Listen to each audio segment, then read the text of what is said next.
This is Talking Heads, broadcasting from the Fort Hall School of Government. In this show, we police the state of truth in the Republic. And because truth is communicated to us by journalists and analysts, we have made it our civic duty at the Fort Hall School of Government to put it to the test. We advance from two confirmed truths about the media. One, and according to Roger Stone, the media is either lazy or evil. And for the most part, it is both evil and lazy. That is why the truth, their truth, must be put to a test. Two, another confirmed truth is that journalism is verified gossip. In fact, what is presented to us as news analysis is gossip that has been verified by journalists. This gossip has to be ground truthed. And so for the next 2 years, we will monitor talking heads on TV and social media. We will assess the state of truth in what they submit to the Republic. And we will pass verdict on what is true and what is not. And for the record, we are not journalists. Not at all. We are thinkers. We are not lazy or evil. We are thinkers, and we do not verify gossip. What we give you is the truth that sets you free. Wow. Welcome to the show. Thank you. Lady and gent. Yeah. 2J, why don't you kick us off? Yes, I think I will. So the Deputy President has told us, in as many words, that he is open to partnering with Raila Odinga. But this is a lie. According to Thomas Hobbes, if two men desire the same thing which they cannot both enjoy, they become enemies and must fight to destroy or subdue one another. What does this mean? William Ruto wants to convince us that Raila is the answer to his presidential ambitions, that together they will form government and each man will be happy with their piece of the pie. But I will say it again, this is a lie, and Ruto knows this. The Deputy President is insulting our national intelligence, and today I'm going to call him out. We are of the view that Raila Odinga and William Ruto cannot work together. Fact. And this is by law, by principle, and by numbers. So let us examine the facts before us. 1. We have already established that if two men desire the same thing, they must fight. And here, the object of desire is a presidency. But if Raila and the Deputy President are to team up, what outcome does Ruto envision? Very good question. Will Raila be his running mate and then deputize him? Impossible. But unfortunately, this is actually the only way that a Raila-Ruto ticket would work. Let us not forget, 2M reminded us last week that Ruto cannot run as a deputy to Raila. This is because the Constitution bars him because of his current position. Yes. But this is the closest that Raila Odinga has ever been to the presidency. And it is a fact that age is not on his side. Simply put, Raila Odinga must run for office now. But will he run as a deputy? I think not. 2. Mutahi Ngunyi's tyranny of numbers was based on the simple premise of ethnic arithmetics. Today, the numbers are no longer the same, but the logic is still sound. Let's pretend for a moment that the Ruto-Raila ticket has some potential. What votes could they actually bring to the table? Ruto would bring 2.3 million Kalenjin votes, and Raila would bring the same 2.3 Luo votes, 2.3 million Luo votes. That is a total of 4.6 million votes. This is a non-starter.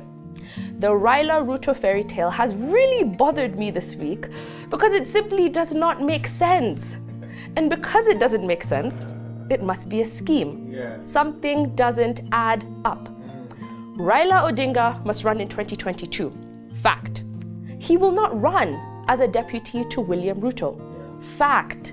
The combination of a Ruto-Raila ticket lacks the numbers. Fact.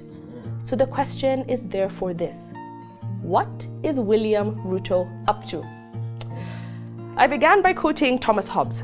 that if two men desire the same thing that they both cannot enjoy, they become enemies and must fight to destroy or subdue one another. William Ruto cannot subdue Baba Man. So is he out to destroy him? I'll admit, I don't know what the scheme is, but something seriously smells rotten. Yes. Sips pink. That's a good deconstruction there of William Ruto It's fantastic. and the deception. Now, today we want to plead temporary insanity and ask, are there people that want Baba Man dead? Ooh. Did someone give Raila COVID on purpose? We say this because every succession election attracts two things. One is a constitutional crisis, and two, assassinations. During Jomo's reign, Tom Mboya was taken out 4 months before a general election. Yeah. During Moi's reign, Robert Oko was taken out 2 years before a general election. During Kibaki's reign, George Saitoti was taken out 9 months before a general election. What are we saying here? If history is anything to go by, someone somewhere is plotting something evil. And if this is true, who would plot the evil and what benefit would they get? When Baba got COVID, he had traveled to the coast with 3 governors, one former governor, and with more than 10 MPs and other elected members. Only he contracted COVID. No one else did. Not Joho, not Kingi, not Kidero, not Babu Owino, not even Baba Security contracted COVID, at least from what we know. The question therefore becomes, why Baba and nobody else? In an entourage of over more than 20 elected persons with their security and everything, why Baba? But even more curiously, why would Ruto suddenly change tack and began courting Raila? I mean, out of nowhere, Ruto seems to have gone into a charm offensive and is talking nice things about Raila. Raila now is no longer a Mganga. He's now a nationalist. What is Ruto really communicating? Is he genuine about Raila? And if he is not, what is endgame? In answering these questions, we will use the law of unrelated things. This is the phenomenon where seemingly unrelated things somehow appear to have a connection. For example, ice cream sales and murder rates in New York were directly proportional to each other.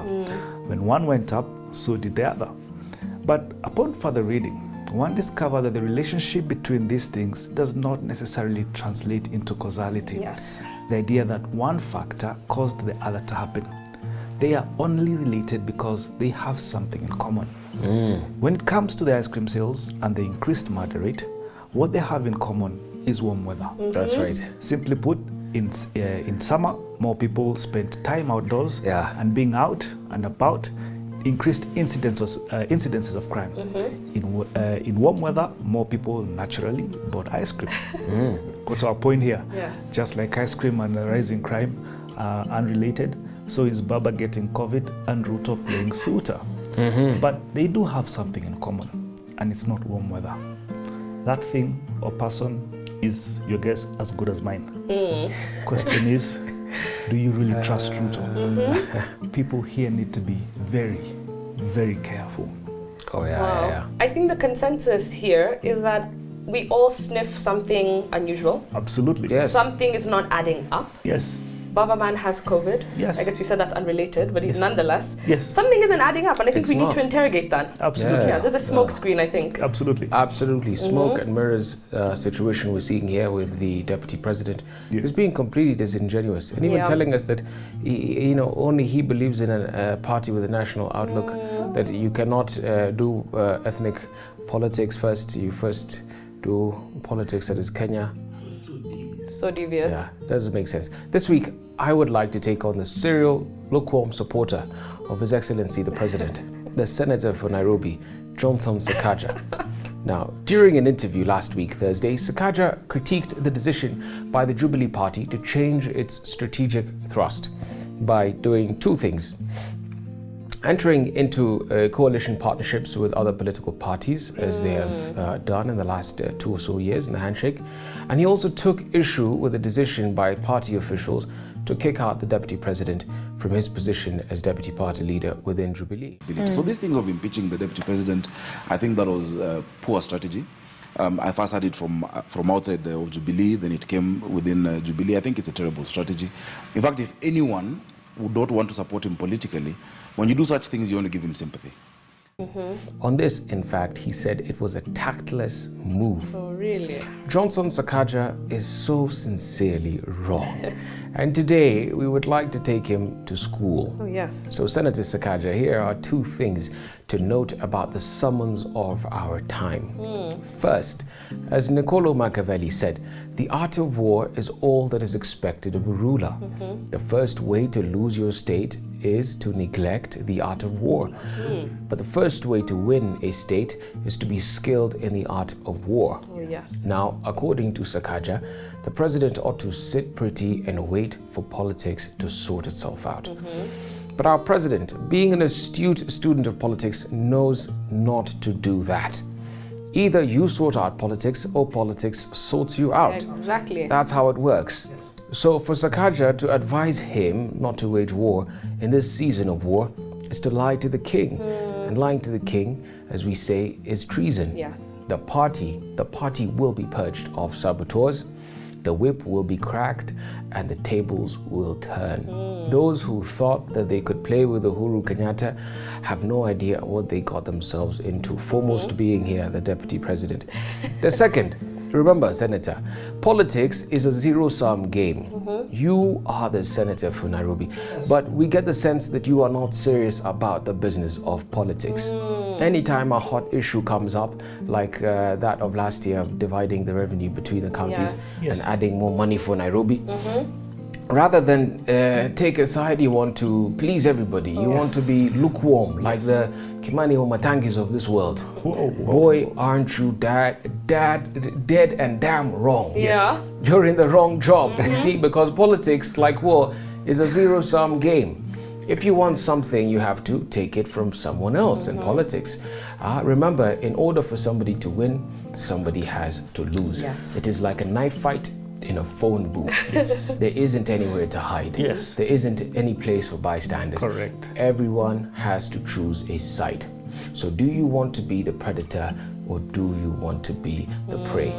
And as Professor Mutahi Ngunyi would say, please don't be on the winning side. Rather, aim to be on the side that will win. And so for your devotion tonight, I recommend the book of Revelation, chapter 3, verses 15 to 16. Oh, wow. No, you really put him to task, and I think it is fair and it is appropriate. He is very much a lukewarm politician. I think he does this thing of dog whistling. He would rather speak to the nation than rather to the people who actually voted him in to the office that he holds. So, off with him. Thank you for joining us on Talking Heads. Remember, this is going to be a weekly show. Talking Heads, we want to put you on notice. We are watching you. Have a good evening.